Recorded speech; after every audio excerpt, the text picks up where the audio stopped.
Hello and welcome back to the Soul and Strategy Podcast. My name is Sabine and I'm a spiritual life and soul business coach. And I help other new coaches, counselors, and practitioners to start their own business, follow their calling, and build that inner confidence and also the strategy it needs to start your business and attract your first clients. So in today's episode, I want to talk about 3 different ways you can build your audience and you can become more visible and how new leads can find you. Because when we think about building a business and signing your first clients or selling any offer, we first need to have people and eyeballs on us, right?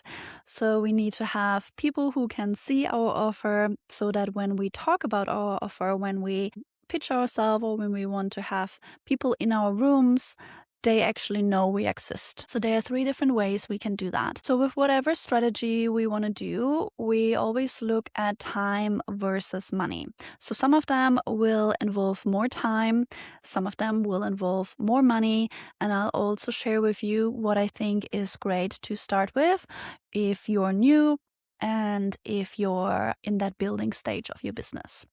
So the first thing that requires more time but doesn't really cost you anything is your content. So organic content, which is anything, for example, on your social media.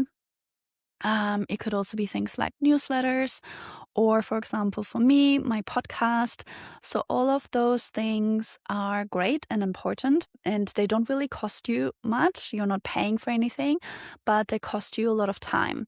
Not only the creation of it, but to build momentum for people to find you through your content takes some time. You need to post multiple times. You need to find the right angle. You might have 1 or 2 new followers. So for the following to grow and to build, it's just quite slow with organic content alone. Then the second thing that you can do is tap into other people's audience.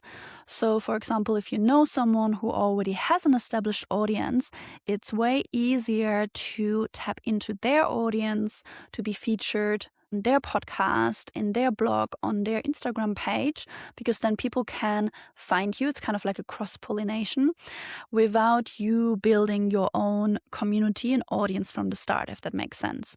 So instead of you building your blog, your community, you're now bringing people over from someone else's community. So ways how you can do that is, for example, being on someone else's podcast or creating an Instagram live with someone, doing collaboration posts, even doing workshops together. For example, when I started being a yoga teacher, when I taught my yoga classes, all of my first workshops were collaboration workshops. Because I knew that those people I was collaborating with, they already have their own audience as well. And it will be way easier to fill the room if we both chip in and we both bring our own people to the space rather than me trying to bring everyone in by myself, if that makes sense. So you can take this offline or online. You could also do an online workshop or something online with someone else together. And when you do any collaboration, you want to have someone who serves the same audience, but is not a competitor to you, if that makes sense. So for example, if I want to collaborate with another business coach, I probably would collaborate with someone who is an expert in social media, or with, let's say, a money mindset coach, because while I touch upon those things, it's not the number one thing that I'm selling. I'm not selling any social media or content kind of programs or offers. I'm not selling any money mindset offers or visualizations. So we are not standing in each other's way, but we are supporting each other and we are serving a similar audience, but from different angles. So for example, when I was teaching yoga, I wouldn't collaborate with another yoga teacher because that's something I can do myself. I would collaborate with someone who is, for example, an artist or someone who does a cacao ceremony or does singing, sound healing, etc., so that we can create something together that adds more value, but we're serving the same type of audience. So that is a great way how lots of people found me by just, collaborating with someone else they already know and they already work with. So this strategy still requires some time. It's still relatively cheap. You often don't need to pay anything. It's just the time to set up whatever it is, meetings, workshops, calls together, to maybe even find the people you could do a collaboration with. So this requires mainly just time and not so much money. Then the third way to build your audience, which can be the fastest, I'd say, is ads. So if you're hosting a workshop or if you have any type of offer, if you obviously run ads to that offer, that's the easiest and fastest way to get people into the door. And I've also had lots of people follow me from ads that I've put out there, or I connected afterwards once they've signed up for the offer with them on Instagram and they followed me or we started chatting. So ads are less time intense. It takes a bit of time to set them up and it can be a bit frustrating. But once they're up and running and once you know that they are working, you can just rinse and repeat them, turn them on and off, or just replicate the same ad again and again with slight tweaks. Or for a similar offer, you can kind of keep a similar visual or a similar text. So it gets easier over time, but it just requires a lot of money, or I wouldn't say a lot of money, but you do want to kind of, put some money behind the ad, because the more money you put into the ad, the more reach you will have. But the thing with ads is that they only intensify what is already working or what is not working.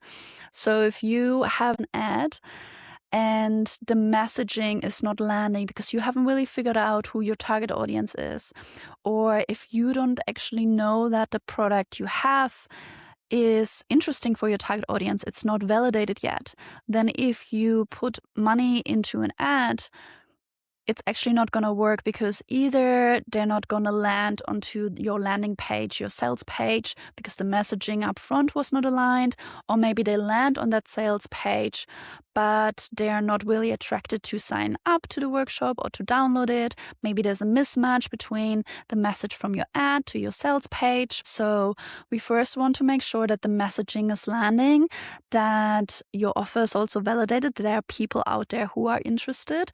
And then once you have that proof, then we can put money behind it. So when you're starting out, the best way, and the way that I always recommend, is to do the first two. So you want to have some of your own content. You don't only want to be featured in someone else's podcast or on someone else's Instagram. You also want to have your own world, your own community. So your own organic content where you're sharing your opinion, where you're sharing behind the scenes or what you're currently working on. That's super important as well. But I don't think that is necessarily enough to really expand and grow your audience unless you come from a social media background, you really know what you're doing. But for most of us who come from different backgrounds and we need to learn and teach ourselves those content creation skills, it takes quite a while to build up a community, a following. So tapping into other people's audience at the same time while building your own audience is key here. So you get those new people in, and then once they're in, you can nurture them through your own content and through your own perspectives and your own reels and posts, etc.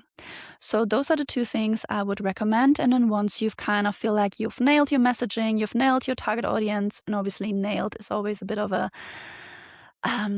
it doesn't have to be perfect, but when you think that you probably likely have enough clarity to run an ad, then I would look at running ads, especially when you have an offer. I wouldn't run an ad just for people to follow you. I don't think that makes much sense.